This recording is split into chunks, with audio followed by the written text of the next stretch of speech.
G'day everyone, today I want to talk about my top 5 tank mates for rainbow fish, and these are 5 fish that I reckon are great for your larger schooling rainbow fish. So something like your prey cocks, your Boesmanis, your turquoise rainbows, your red rainbows, all those sort of rainbow fish. I reckon these are perfect, and these 5 fish are going to be handy in their own ways. They're going to have their own roles across the tank, and we're going to make sure we cover all areas of the tank so that you have movement and activity everywhere in your aquarium with your rainbow fish. And as you know, rainbow fish are so active, they're so fun to watch. Well, these 5 fish will top your rainbow fish tank off, so I hope you enjoy the video, and let's just dive straight into it. Alright, and so the first fish on the list is actually in the aquarium right behind me, and that is angelfish. Angelfish are by far one of the best mixes to have with your rainbow fish tank, especially your larger tank and you've got a really long one, or even you got a tall one. Rainbow fish and angelfish make a great mix together. Angelfish are quite a fairly good beginner fish. I mean, if you're a beginner, you're starting out, as long as you got the room for these fish, then you should be fine, as they are pretty hardy, but they do like the softer water. Some of your rainbow fish do like that though. Now you can get all sorts of different types of rainbow fish, super easy to find, and usually pretty affordable. If you get them small and you raise them up yourself to adulthood, then they'll look stunning. Now, I recommend you just get maybe a couple, and you'll probably see pairing in your angelfish, and you'll probably get a bit of aggression, but since rainbow fish are actually really fast fish, especially when they're in schools, then they're going to be able to get away from any aggressive angelfish. So if you have a larger tank and you're looking for a very beautiful fish, different varieties you can mix together too along with your rainbow fish, I recommend you try the angelfish because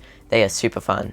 So we're going to get some schooling action now for the middle of your aquarium, and so second on the list we have Roseline sharks. They're also called Denison barbs or torpedo barbs. They've got even more names than that too. They've got a lot of names. They don't look as great when you do see them at your fish store, and that's probably because they're really stressed. But once they adjust to your planted aquarium, and I recommend planted aquariums for the best results, they're going to look absolutely stunning. I recommend a really big aquarium though with these. Roseline sharks are pretty peaceful too, as well as rainbow fish. Overall, Roseline sharks, they are a bit of an endangered fish in the wild, but they are pretty popular in the aquarium hobby, especially now, and they can be a bit difficult as long as you do further research. If you do want to look into it and you have the appropriate tank requirements for this fish and stocking, then you should be fine, and give them a go. I haven't tried them myself, but I really do want to in the future when I have a tank big enough, and I'm sure you won't regret buying them.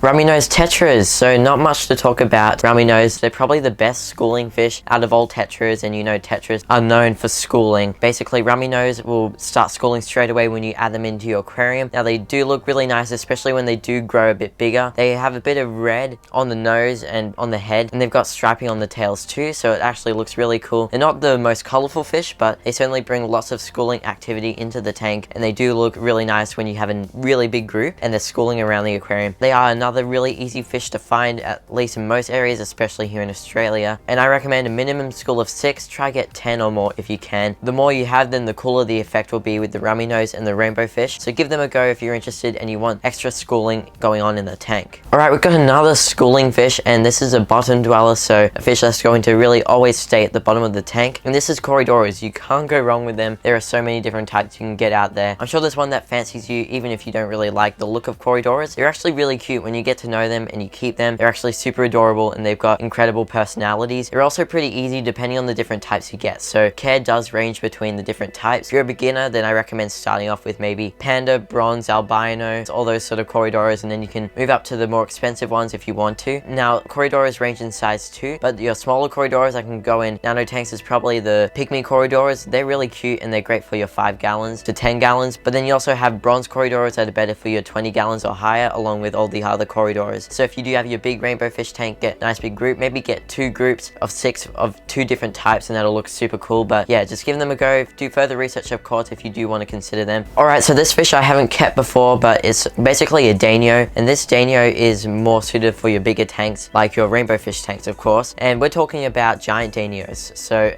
as the name suggests, they are a giant Danio. They get to about that 8 centimeter mark. They don't need to be in a planted aquarium if you have like fake plants in your tank, and they do have this really nice sort of blue turquoise coloration with some yellow contrast going across the body too. This striping, I don't know how to explain it. These fish can be a bit harder to find. In fact, I don't see them as often at my local fish stores. They do look really nice when they're settled into an aquarium. Giant Danios are also pretty hardy. They're just a bit bigger and maybe more expensive than your zebra Danios, but for a bigger aquarium, these do suit that sort of thing. Danios are also pretty fast, so they're not going to be outcompeted for food, and they are a top dweller, so they'll just bring activity at the top of your tank 24/7. They are non-stop moving like like old Danios. So you should give them a try. Get a group of these as well though, to reduce shyness in these fish as they can be a bit timid. But other than that, they should be super fun, and I haven't kept them myself once again, but I certainly do want to in the future.